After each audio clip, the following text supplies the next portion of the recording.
ఒకటి maths 1A and maths 1B, అది first year లో వచ్చేది. అండ్ సెకండ్ ఇయర్ లో 2B and 2A 2B.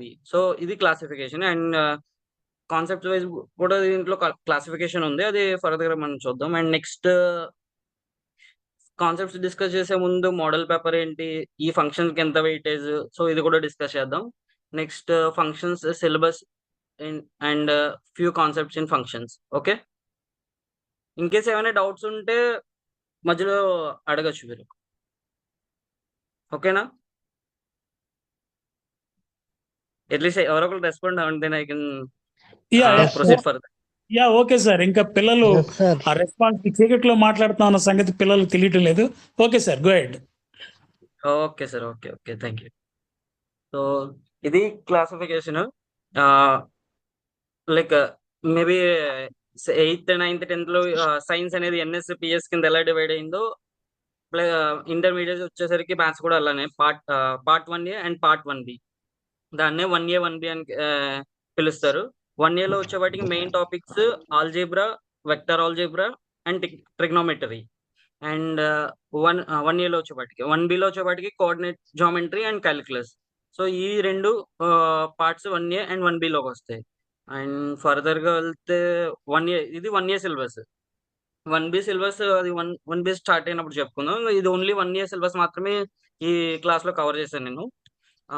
ఆల్జీబ్రాలోకి A chapters వస్తాయంటే functions, mathematical induction, matrices. So already serial number wise first chapter వచ్చేపాటికి మీకు functions, అది మనం ఈ సెషన్ లో డిస్కస్ చేస్తాం. And next mathematical induction, matrices, second chapter mathematical induction and third chapter matrices. Fourth chapter వచ్చేపాటికి అది వెక్టర్ ఆల్జీబ్రాలో పార్ట్ ఒకటి, addition of vectors, product of vectors. నాకు తెలిసి వెక్టర్స్ కాన్సెప్ట్ మొత్తం కంప్లీట్ గా మీకు కొత్త అనుకుంటా కదా.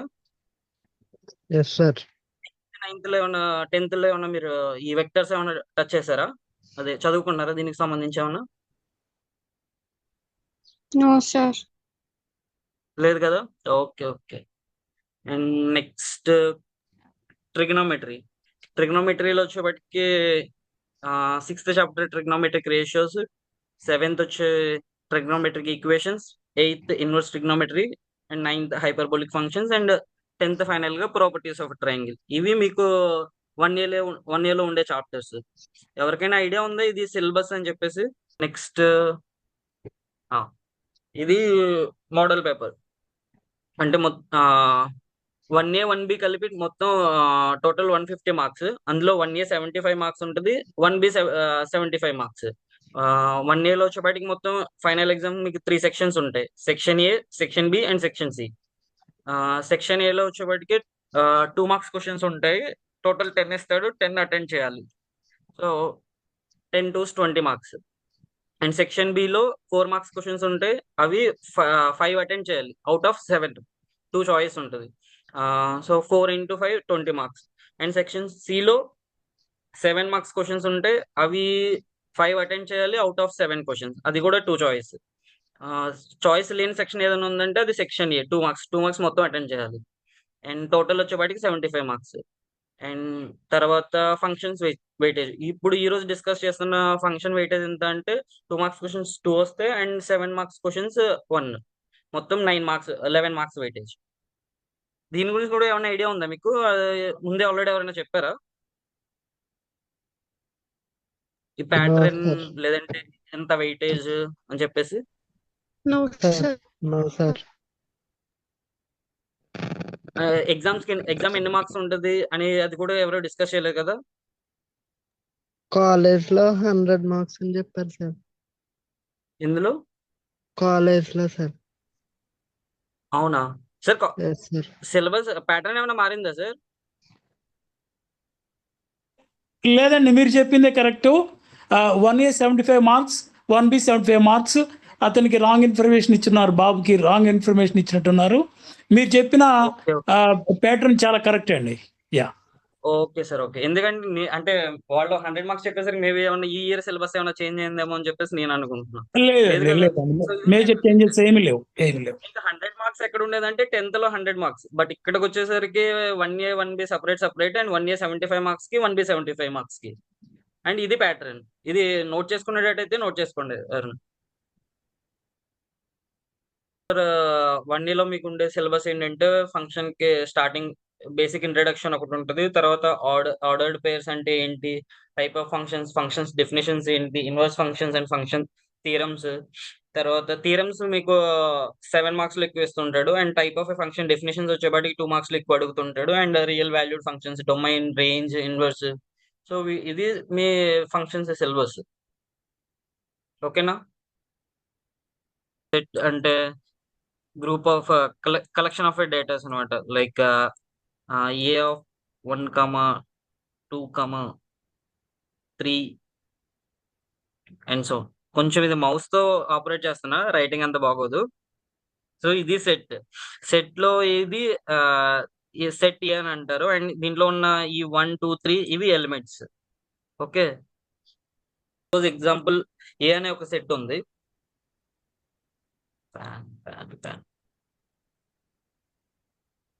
బి అనే సెట్, ఇందులో 4, 5. సో ఇవి బి సెట్ లో ఉన్న ఎలిమెంట్స్. సో ఇందులో ఏ లో ఒక ఎలిమెంట్ ని అండ్ బి లో ఒక ఎలిమెంట్ ని, ఎలిమెంట్ అంటే ఇన్సైడ్ లో ఉన్న నెంబర్స్. దీన్ని ఎలా అంటే దీని రిప్రజెంటేషన్ ఎలా ఉంటుందంటే ఏ సెట్ లో ఉన్న elements A1, A2, A3. So ఇది ఇలా రిప్రజెంట్ చేస్తారు. అండ్ బి సెట్ లో ఉన్న ఎలిమెంట్స్ ని B1, B2,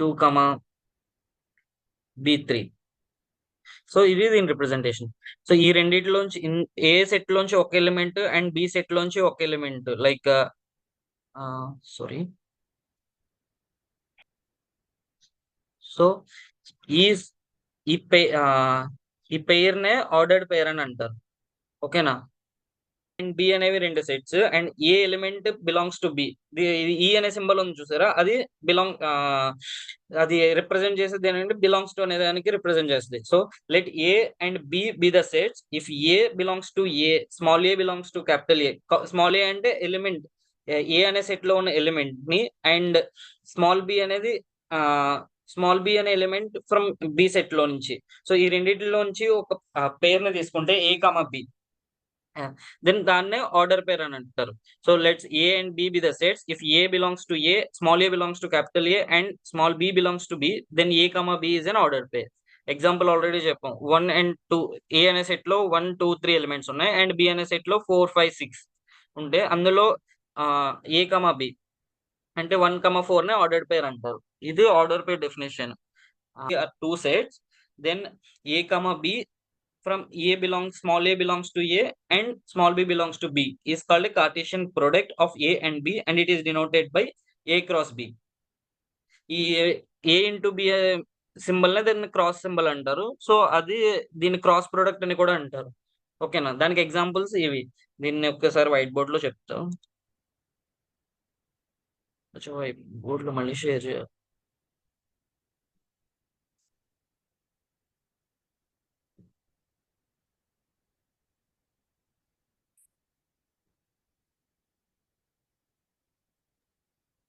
అలవాటు అవడానికి కొంచెం టైం తీసుకుంటుంది సార్, దట్ ఈస్ ఓకే. సరే సరే అదే కొంచెం అటు ఇటు స్విచ్ అవ్వడానికి. మనకి లేదు కదా. 2, 3 అనే ఎలిమెంట్స్ అండ్ B లో 4, 5, 6 అనే ఎలిమెంట్. సో ఇప్పుడు ఏ క్రాస్ B కి డెఫినేషన్ చూసుకుంటే మనం, అంటే మనకి ఇచ్చిన డెఫినేషన్ లో A cross B is equals to ఈ 1, 4 ఒక పేరు,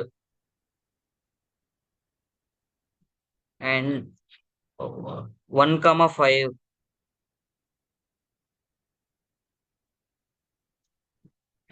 అండ్ 1, 6.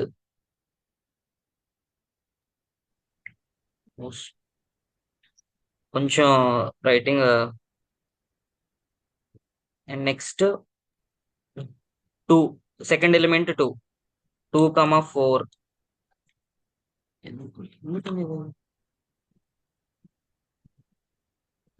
నెక్స్ట్ లైన్ లో కంటిన్యూ చేస్తున్నా. అండ్ 2, 5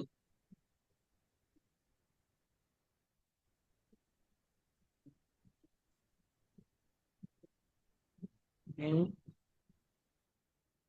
2, 6. తర్వాత 3 ఎలిమెంట్ 3,4 ఇది ఒక పేర్,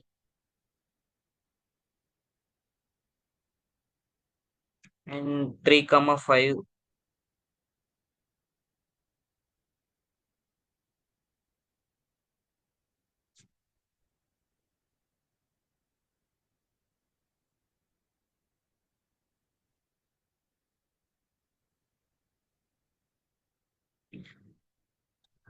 అండ్ 3,6.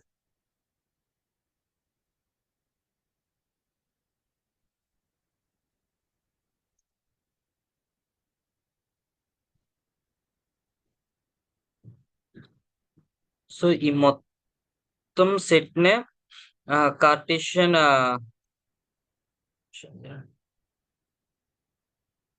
కార్టేషియన్ ప్రోడక్ట్ అని చెప్తారు. ఓకేనా? ఏలో కొన్ని ఎలిమెంట్స్ ఉన్నాయి, ఏలో 1,2,3 అండ్ బిలో 4,5,6.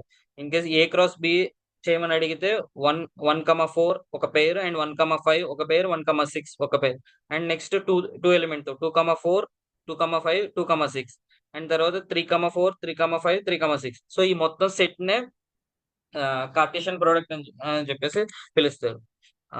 అదే ఇందులో మెన్షన్ అయింది. Let A and B be the two sets, then A comma B, that A small a belongs to A, small b belongs to B, is called Cartesian product of A and B, and it is denoted by A cross B. Okay, and next definition, ఇది తెలుసు కదా, ఒక set లోంచి sub set రాయడం ఎలాగో తెలుసు కదా. Like B ఉంది, అండ్ B లో ఉన్న ఎలిమెంట్స్ 6 7 అండ్ 8. సో దీనికి సబ్సెట్ రాయమంటే ఎలా రాస్తారు?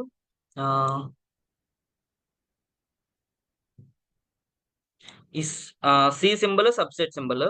సో 6 అనేది ఒక సెట్, ఒక ఎలిమెంట్, అండ్ 7 ఒక element,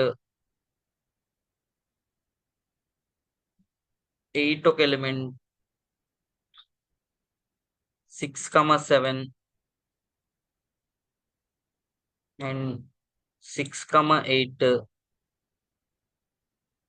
sorry, and so on. ఇది బికి సబ్సెట్.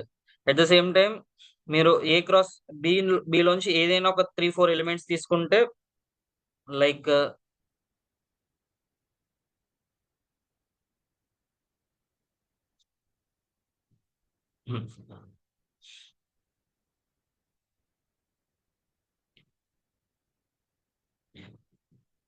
వన్ కమా 4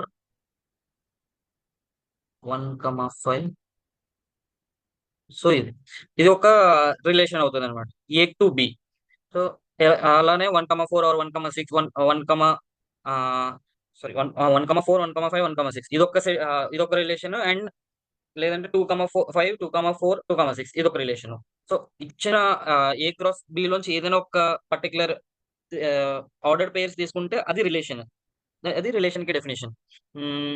సరే, ఇది పీపీటీ కనిపిస్తుందా?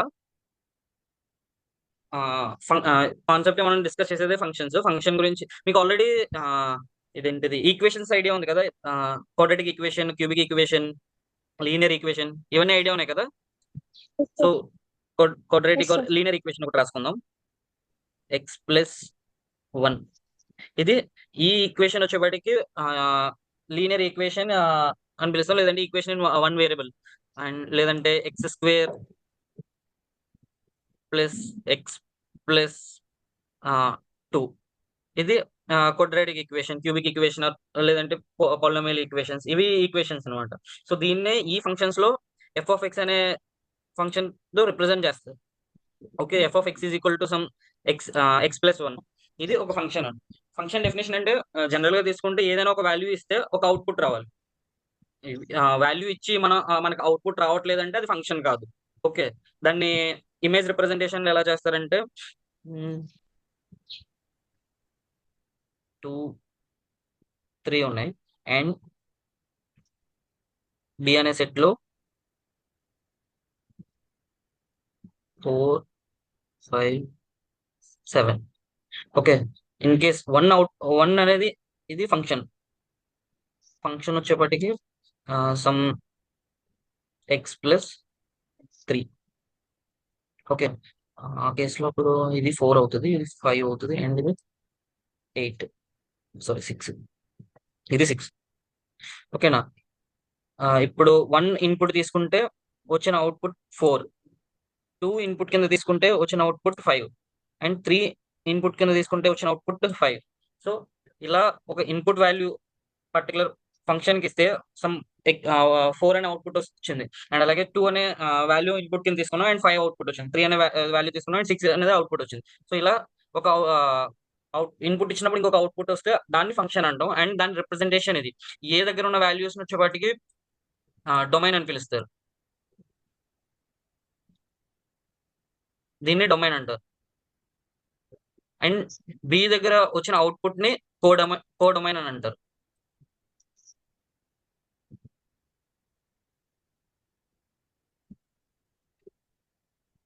దీన్ని ఇంకొక నేమ్ తో పిలిచేది ఇమేజ్ ఆఫ్ ఏ అని కూడా పిలుస్తారు.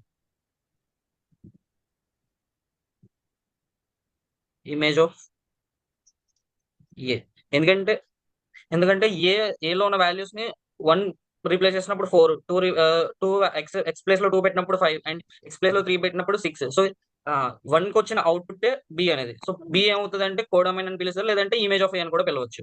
ఇది function definition. In case representation లో ఇలా ఉంటే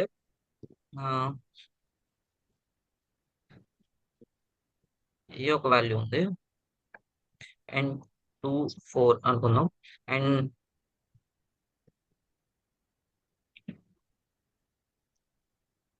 బి వచ్చేపాటికి 3.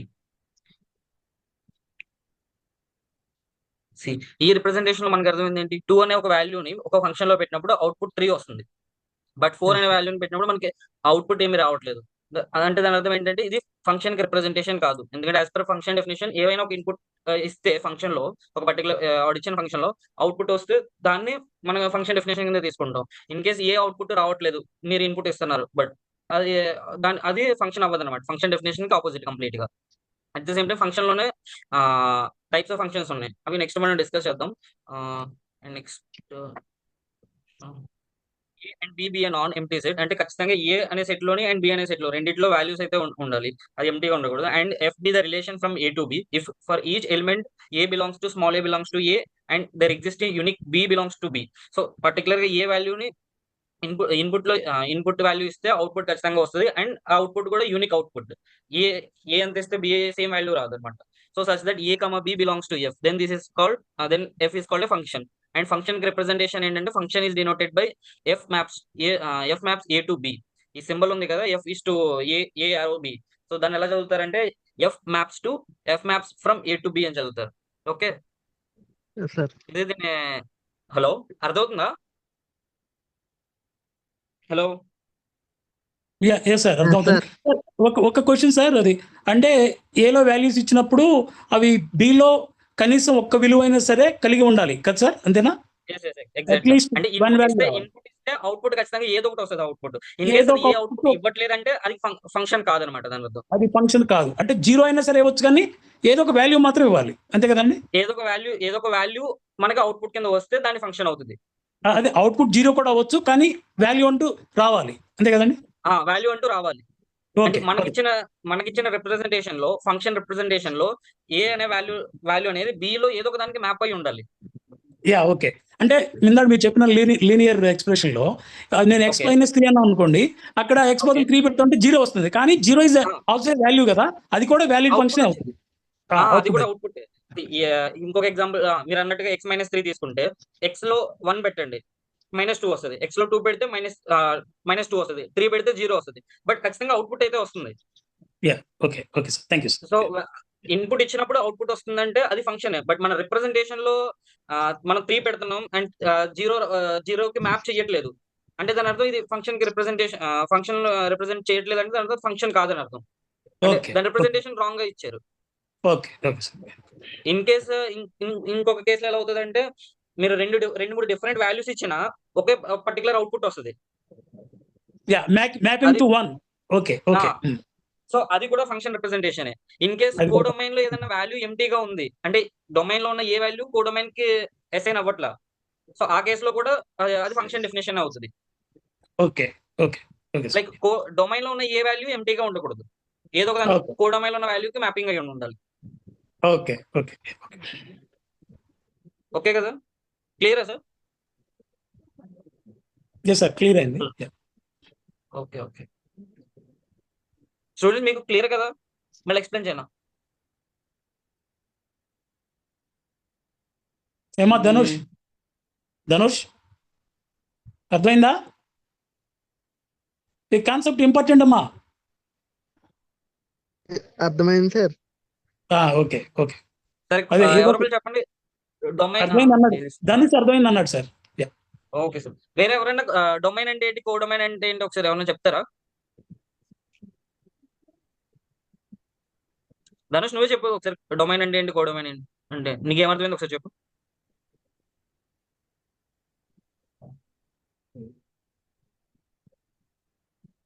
సైలెంట్ అయిపోయాడు ధనుష్. బాగా బాగా భయపడుతున్నారు సార్, అందుకే పర్లేదు మీరు కంటిన్యూ చేయండి, పర్లేదు. అర్థమైంది. సరే నెక్స్ట్ ఫంక్షన్స్ లోనే సారీ ఎందుకు నెక్స్ట్ ఫార్వర్డ్ అవ్వట్లా.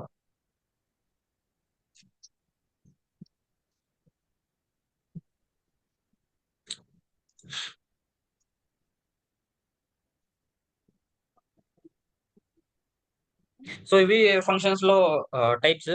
ఒకటి injection or one to one function అని కూడా అంటారు, and surjection or onto function అంటారు, అండ్ బైజెక్షన్. ఇవి టోటల్ 3 టైప్స్ ఆఫ్ ఫంక్షన్స్. ఇందులో ఒక్కొక్కటి ఎక్స్ప్లెయిన్ చేస్తా. ఇంజెక్షన్ అంటే ఏంటంటే ఇచ్చిన definition, A function F maps A to B is called an injection if distinct elements of A have a distinct images in B. Like ఇది explain చేయడం, screen on చేయాలి. ఎవరైనా నోట్ చేసుకుంటున్నారా? Yes sir. ఓకే, Yes, మరి sir. అడగట్లేదు నేను screen and వెంటనే అక్కడి నుంచి ఇక్కడికి, ఇక్కడి నుంచి అక్కడికి షిఫ్ట్ అవుతుంది. ఇన్ కేసు ఎవరైనా నోట్ చేసుకునేటట్టు ఉంటే చెప్పండి ఒకసారి. See, ఇప్పుడు డిస్కస్ చేసేది ఏంటి, ఇంజెక్షన్ కదా. సమ్ సి అనే వాల్యూ తీసుకుందాం. సో సి అనే సెట్ లో 6, 7, 8 అండ్ డి అనే సెట్ లో 4, 3, 2. So as per injection or one definition ఏంటంటే 1 ఫంక్షన్. 6 అనే వాల్యూ ఇన్పుట్ కింద ఇచ్చినప్పుడు దాని వాల్యూ ఓన్లీ ఒక్కదానికి అసైన్ అయి ఉండాలి. ఏదైనా ఒక్క వాల్యూ అంటే కోడొమైన్ లోనే టోటల్ 3 వాల్యూస్ ఉన్నాయి కదా, ఇందులో ఏదో ఒకదానికి అసైన్ అయి ఉండాలి. అండ్ 7 అనేది ఇన్పుట్ ఇచ్చినప్పుడు, ఎవరన్నా మాట్లాడుతున్నారా? 7 అనేది ఇన్పుట్ ఇచ్చినప్పుడు అవుట్పుట్ అనేది ఏదో ఒక వాల్యూకి అసైన్ అయి ఉండాలి. అండ్ 8 అనే వాల్యూ ఇన్పుట్ కింద ఇస్తే ఇందులో ఏదో ఒక దానికి అసైన్ ఉండాలి. సో 6 ఇన్పుట్ ఇస్తే 4 అవుట్పుట్ వచ్చింది, అండ్ 7 ఇన్పుట్ ఇస్తే 3 అవుట్పుట్ వచ్చింది, 8 2కి అసైన్ అయింది. సో ఇది ఇంజెక్షన్ కి ఫంక్షన్ అనమాట. ఈ type of function injection function అంటారు. ఇది కూడా ఫంక్షనే, బట్ ఫంక్షన్ లో క్లాసిఫికేషన్స్ ఉన్నాయి కదా, ఆ క్లాసిఫికేషన్ ప్రకారం ఇది injection function. Like suppose same 8 అనేది ఇలా 2కి కాకుండా, అంటే 8 వాల్యూ ఇన్పుట్ ఇస్తే 2 వాల్యూ కాకుండా సమ్ 3 వచ్చింది అనుకోండి. సో ఇది ఫంక్షనే, బట్ ఇంజెక్షన్ ఫంక్షన్ కాదు. ఓకేనా? ఇంజెక్షన్ ఫంక్షన్ అంటే C లో ఉన్న వాల్యూస్ అనేది D లో ఉన్న ఒక్కొక్క పర్టికులర్ ఒక వాల్యూకి అసైన్ అయి ఉండాలి, ఒక అవుట్పుట్ కి అసైన్ అయి ఉండాలి. ఓకేనా? అది injection or 1 function definition. Clear కదా 1 function definition? Yes sir. So ఇందులో C డొమైనా D డొమైనా ఈ రిప్రజెంటేషన్ లో? డొమైన్ ఏది ఇందులో? C sir. Okay, codomain D. D. Okay okay so domain లో ఏ వాల్యూ అయినా కానీ ఇచ్చిన ఫంక్షన్ లో రీప్లేస్ చేస్తే అవుట్పుట్ అనేది ఏదో ఒక కోడొమైన్ లో ఉన్న ఏదో ఒక వాల్యూకి అసైన్ అవ్వాలి. వైట్ బోర్డ్ కనబడట్లేదు ఇప్పుడు. ఎస్ ఇప్పుడు సార్ ఇప్పుడు కనిపిస్తుందా? కనపడుతుంది. Yes sir. ఓకే, ఏదైనా రాయండి సార్. ఆ.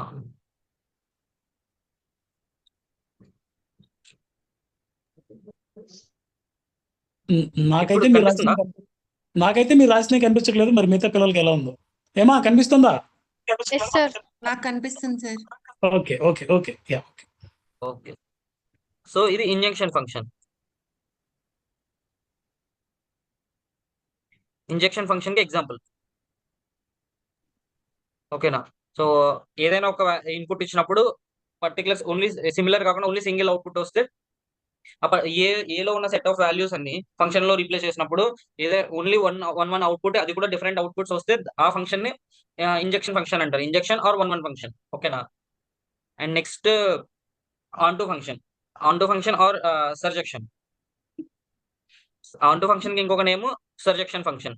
సో ఇది ఇచ్చిన definition: A function F maps A to B is called surjection if the range of F is equals to the codomain of F. అంటే దీని అర్థం ఏంటంటే, సో మీకు ఇంకొక టాపిక్ చెప్పలేదు కదా రేంజ్ అంటే ఏంటనేది. ఒక్క నిమిషం. సో ఇందులో ఇది డొమైన్, ఈ పార్ట్ వచ్చేపాటికి డొమైన్ పార్ట్, దీన్ని డొమైన్ అంటారు.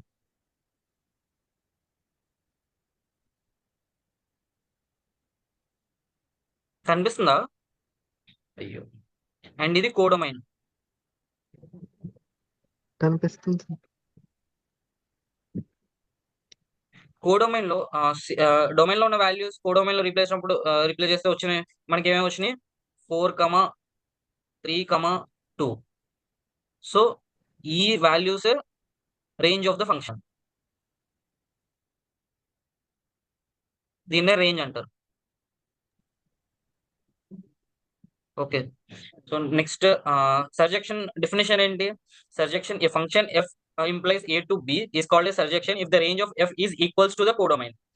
అండ్ ఇప్పుడు ఈ ఇంజెక్షన్ ఫంక్షన్ కూడా సర్జెక్షన్ ఫంక్షన్, ఎందుకంటే కోడొమైన్ వాల్యూస్ రేంజ్ కి ఈక్వల్ ఉన్నాయి.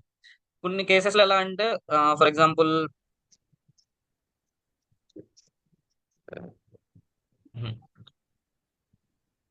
సమ్ సి ఉంది, సిలో 7, 8 and 9. Okay, and next D ఉంది.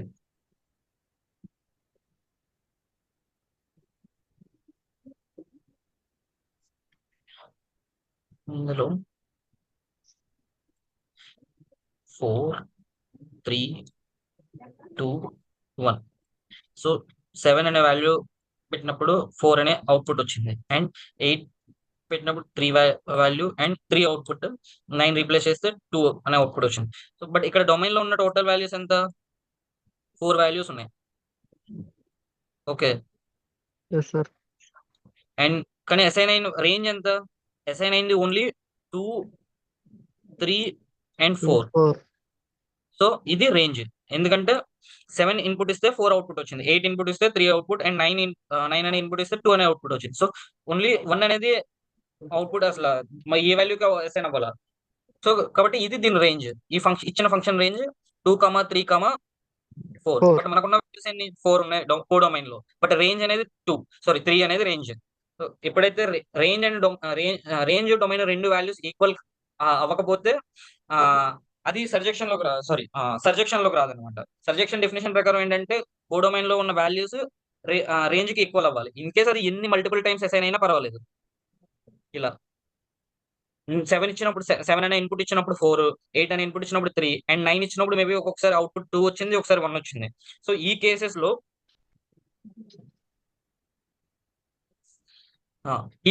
ఈ కేసెస్ లో ఏంటంటే ఇచ్చిన అవుట్పుట్ ఇచ్చిన ఇన్పుట్ అవుట్పుట్ కి అసైన్ అయింది. సో ఇప్పుడు దీని రేంజ్ ఏమైంది? 1, 2, 3, 4. డొమైన్ లో ఉన్న వాల్యూస్ అండ్ రేంజ్ రెండు సేమ్ అయినాయి. సో ఇది సర్జెక్షన్ ఫంక్షన్ అన్నమాట. సర్జెక్షన్ ఫంక్షన్ కి ఎగ్జాంపుల్. ఓకేనా? Okay sir. Hello, okay sir. Hello. Okay sorry sir. ఇది ఓకే అంటున్నారు సార్. సార్ ఓకే ఓకే అంటున్నారు ఓకే పిల్లలు. ఓకే ఓకే ఓకే ఇది యాక్చువల్గా ఇలా ఉండకూడదు.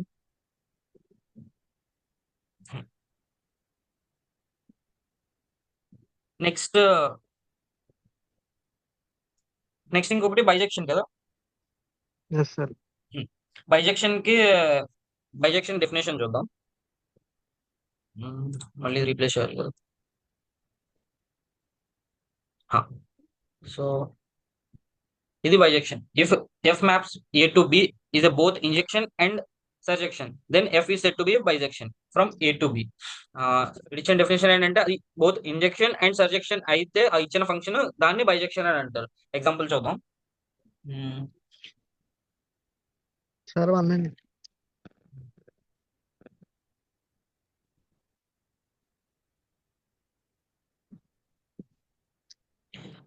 వన్ టూ అండ్ బి వచ్చి వాటికి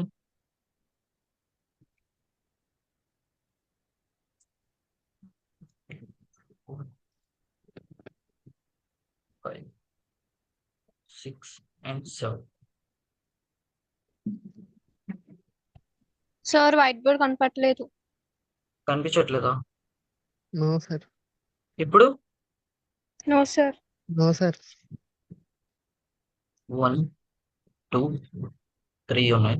ఇవి ఏ లో ఉన్న వాల్యూస్ అండ్ 1 2 3 పెట్టినప్పుడు వచ్చిన అవుట్పుట్ ఇన్ కేస్ 4 5 6 సార్ 7. మీరు రాసేది కనబడట్లేదు సార్. అయ్యో, ఇప్పుడు కనిపిస్తుందమ్మా? No sir. కనిపిస్తుందా? నీ స్క్రీన్ కొంచెం అలర్ట్ చేసుకోమ్మా.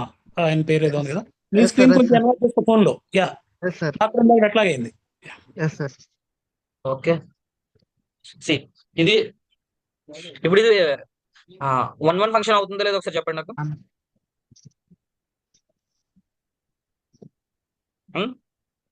1 1 ఫంక్షన్ డెఫినేషన్ ఏంటి? ఏ లో ఉన్న ఏ ఇన్పుట్ అయినా సరే B లో ఉన్న ఒక అవుట్పుట్ మాత్రమే అసైన్ అవ్వాలి. సో 1 4 కి అసైన్ అయింది అంటే 1 అనే ఇన్పుట్ ఇస్తే 4 అనే అవుట్పుట్ వచ్చింది, 2 అనే ఇన్పుట్ ఇస్తే 5 అనే అవుట్పుట్ వచ్చింది, అండ్ 3 అనే ఇన్పుట్ ఇస్తే 6 అనే అవుట్పుట్ వచ్చింది.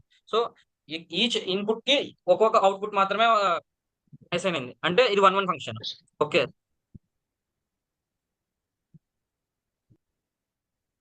And next on to function definition ఏంటి?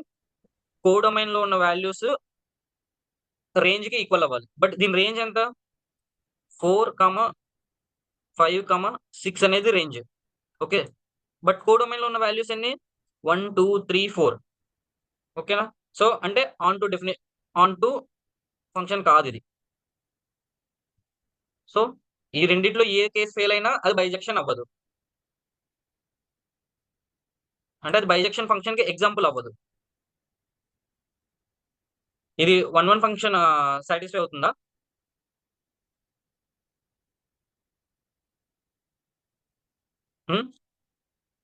ఎవరన్నా?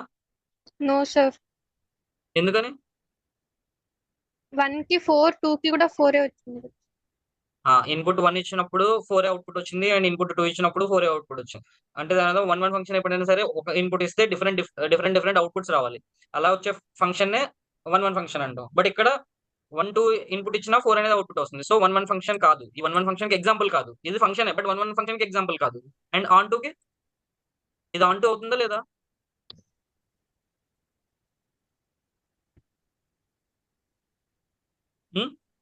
ఇది ఆన్ టు అవ్వదు, ఎందుకంటే సారీ ఇది ఆన్ టు ఎందుకంటే దీని రేంజ్ 4 5.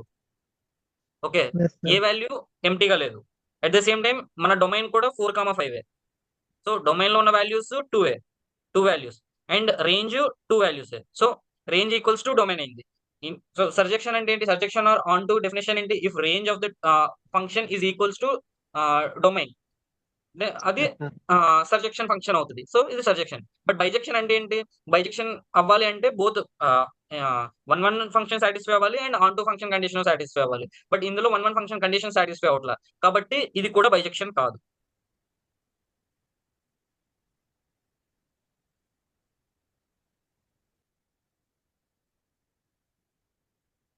ఇప్పుడు సో ఇది 1 1 అవుతుందా?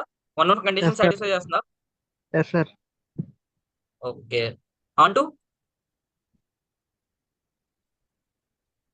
ఫంక్షన్ కండిషన్ సాటిస్ఫై చేస్తుందా లేదా?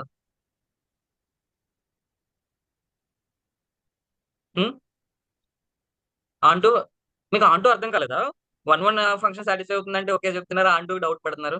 ఆన్ టూ ఫంక్షన్ ఏం లేదు, range of the range values and domain values రెండు ఈక్వల్ అవుతే అది ఫంక్షన్ ఆన్ టూ ఫంక్షన్ అంటాం. ఇది చూడు, ఇది డొమైన్ బి అనేది కోడొమైన్ లో ఎన్ని వాల్యూస్ ఉన్నా, 4 వాల్యూస్ ఉన్నా, 5 వాల్యూస్ ఉన్నా, 6 వాల్యూస్ ఉన్నా కానీ అది దాని కోడొమైన్ నెంబర్ అవుతుంది. సో కోడొమైన్ నెంబర్ ఇక్కడ 3 అంటే 4, 5, 6 అనేది కోడొమైన్ వాల్యూస్.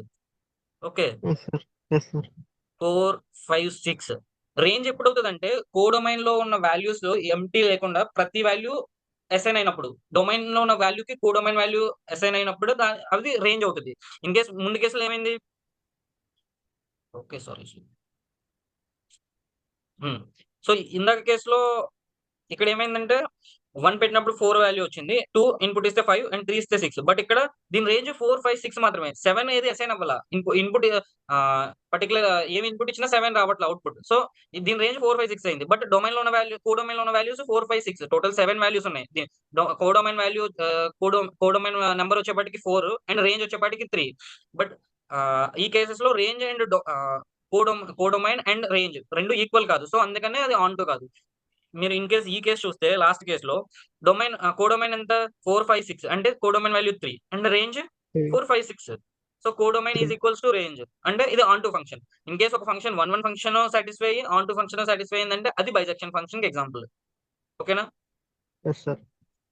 సో ఇది ఆన్ టూ ఫంక్షన్ సాటిస్ఫై అయింది, 1 ఫంక్షన్ సాటిస్ఫై అయింది అంటే దాని అర్థం ఇది బైజెక్షన్ ఫంక్షన్.